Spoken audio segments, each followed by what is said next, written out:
Bonjour à tous, c'est MangaFR et j'espère que vous allez bien. Comme vous l'avez vu au titre de la vidéo, on va parler de la puissance d'un des personnages les plus sous-estimés de Naruto. Meilleur ami de Kakashi et amoureux de Rin, c'était un garçon gentil et bon qui voulait devenir Hokage. Mais comment un aussi gentil garçon plein de bons projets peut basculer du côté obscur?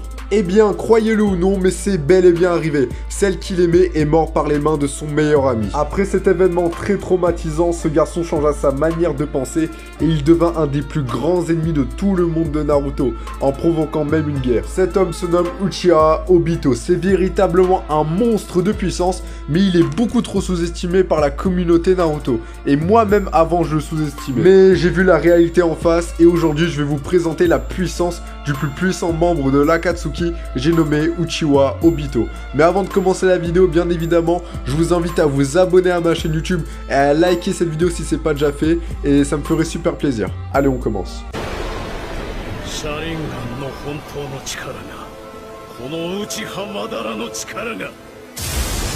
Dans cette vidéo, on va pas parler de la puissance de Obito Masque Blanc ou Jubito, sinon la vidéo va durer trop longtemps. Mais elles seront sujets à d'autres vidéos. Donc dans cette vidéo, on va parler de la puissance de Obito Masque Jaune et Obito Masque Orange. Mais aussi parfois, je vais prendre des exemples de Obito Masque Blanc, car Obito Masque Orange pourrait faire de même, je le rappelle. La seule différence entre ces deux formes est bien sûr le Rinnegan et les capacités qui augmentent, mais durant son combat, Obito Masque Blanc était à court de chakra. Donc en termes de capacité, ça se rééquilibre. Et pour la forme Masque Orange et Masque Jaune, ce sont deux formes très similaires au niveau des jutsu, mais vous allez voir qu'en termes de niveau, il y a quand même un grand écart de puissance non négligeable. Alors, avant, on va dire de placer le niveau de ces deux formes de Obito, je vais présenter les capacités de Obito en manière générale. Tout d'abord, on va commencer par présenter son Mangekyo Sharingan, qui est un des plus gros atouts de Obito. Le pouvoir de son Mangekyo Sharingan est Kamui, qui lui permet de lancer Kamui à courte distance. C'est un ninjutsu d'espace-temps plus fort que le Hiraishin de Minato et de Tobirama.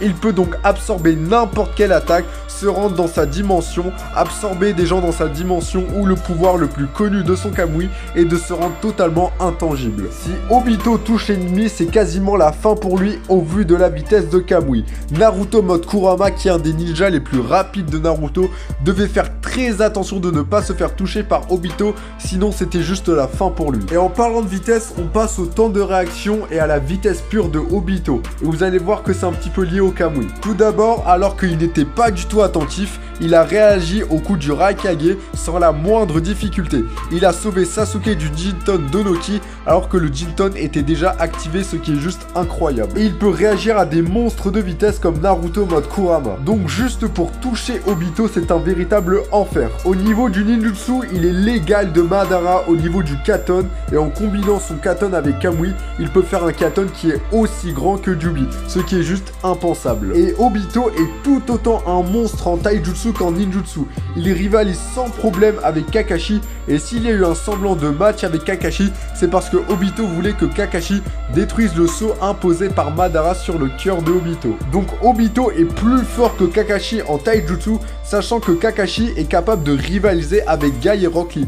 Et d'ailleurs, en parlant de Guy, dans son combat, il rivalise sans problème avec lui. Obito est un des meilleurs utilisateurs de Genjutsu au monde. Il a contrôlé Yagura, le 4ème Mizukage, qui a un Jinchuriki parfait, alors que normalement, il est impossible de mettre sous Genjutsu à long terme un Jinchuriki parfait. Son Genjutsu est comparable au Kotohama Tsukami de Shisui, qui est le plus puissant Genjutsu de tous les temps d'après Itachi. Ensuite, parlons de l'intelligence de Obito, et c'est un des points les plus sous-estimés chez Obito, alors qu'il fait partie des shinobi les plus intelligents de Naruto. À seulement 14 ans, il a préparé un plan pour tuer le 4ème Hokage, il a manipulé le pays d'Ochiri en contrôlant Yagura, qui était le Mizukage, il a manipulé toute l'Akatsuki, dont Itachi, qui est un des personnages les plus intelligents de Naruto. Il a aussi manipulé Kabuto, qui est aussi extrêmement intelligent. Donc Obito fait partie des personnages les plus intelligents de ce manga. Et ce point est directement lié au suivant, car Obito est l'élève de Madara. Madara lui a absolument tout enseigné. Il lui a enseigné les pouvoirs du Rinnegan,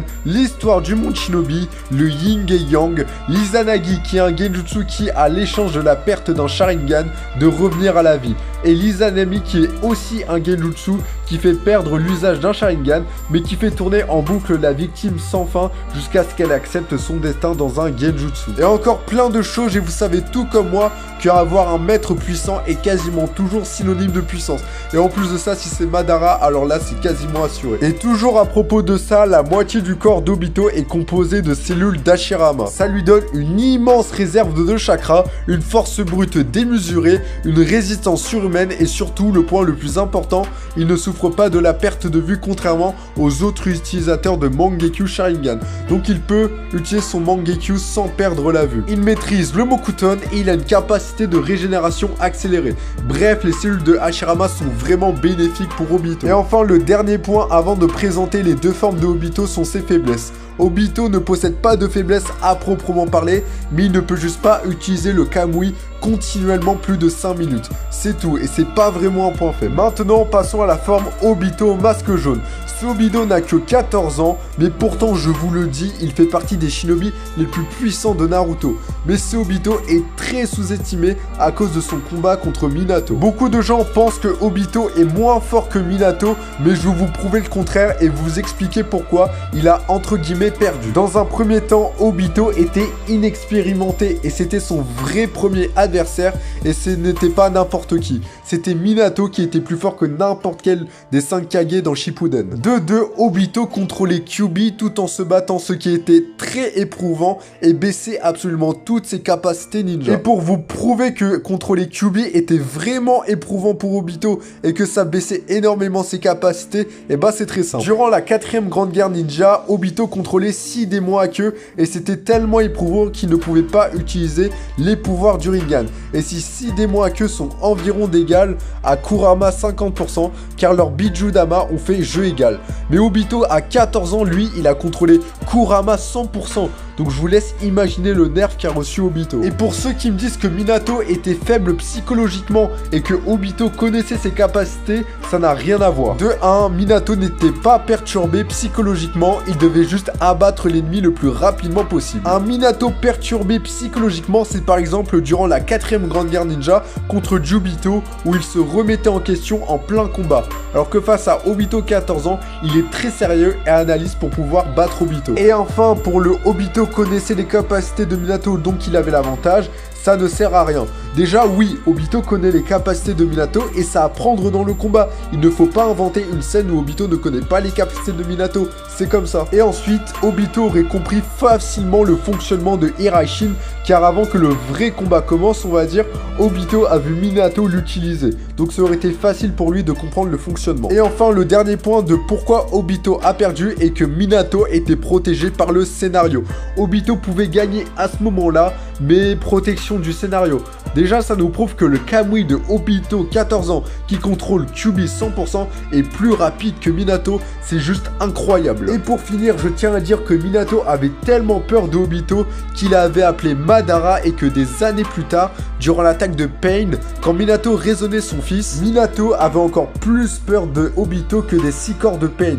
Ce qui nous prouve que Obito à 14 ans est plus fort que les 6 corps de Pain. Donc pour conclure, Obito à 14 ans, donc Obito masque jaune, est plus puissant que Minato et les 6 corps de Pain.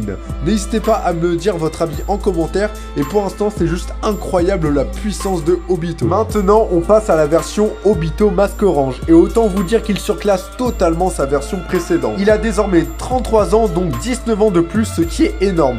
Il est plus expérimenté, maîtrise mieux toutes ses techniques, ses capacités ont augmenté. Il est arrivé devant les 5 Kage sans aucune pression et leur a annoncé la 4ème grande guerre ninja. Il était donc prêt avec son armée de Zetsu à combattre les 5 nations plus le pays des samouraïs en même temps. Même Kabuto avait peur de Obito. Il était obligé de invoquer Madara pour éviter le combat contre Obito. Obito était même très serein contre Kabuto et toute l'Akatsuki en Edo Tensei, ce qui est juste impensable. Et je tiens à dire que Kabuto a plus peur de Obito que de Itachi Edo Tensei et Sasuke éternel Mangekyo Sharingan. Donc à partir de là, c'est juste incroyable la puissance de Obito. Obito pouvait lancer le Tsukuyomi infini sans lancer la guerre. Quand il est allé voir Naruto, au lieu de le capturer, il a préféré discuter. Nagato écoutait les ordres de Obito sans rien dire. Il a battu Conan alors que celle-ci, après préparé un plan de plusieurs années et sachez que Obito pouvait la one-shot.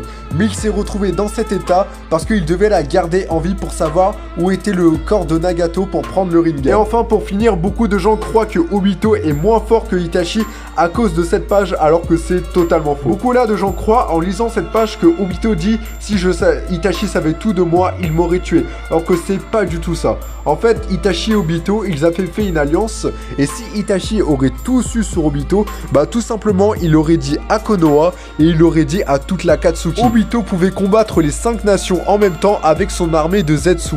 Mais là, il n'a même pas son armée de Zetsu, donc Obito ne pourrait rien faire contre les 5 nations, plus l'Akatsuki. Donc là, c'est normal que Obito a dit ça, il serait mort depuis longtemps. Donc en termes de niveau, ce Obito se rapproche du niveau de Hashirama et de Madara, même si bien sûr, il ne les a pas atteints. Voilà les gars, on arrive à la fin de la vidéo, j'espère qu'elle vous aura plu. N'hésitez pas à me dire votre avis en commentaire avec de bons arguments si vous êtes d'accord avec les niveaux que j'ai placés pour ces deux formes de Obito. Bien sûr, pour la version Masque Orange, quand j'ai dit qu'il n'a pas atteint, c'est bien sûr, il reste bien évidemment moins fort que Madara et Hashirama. Mais bien sûr, c'est pas pour je dis qu'il est près de Hashirama et de Madara, parce qu'on le sait tous, avec le Rinnegan, il est très proche du niveau de Hashirama et Madara. En tout cas les gars, n'hésitez pas à vous abonner à ma chaîne YouTube et à liker cette vidéo, ça me ferait super plaisir. Allez, on se dit à la prochaine, salut!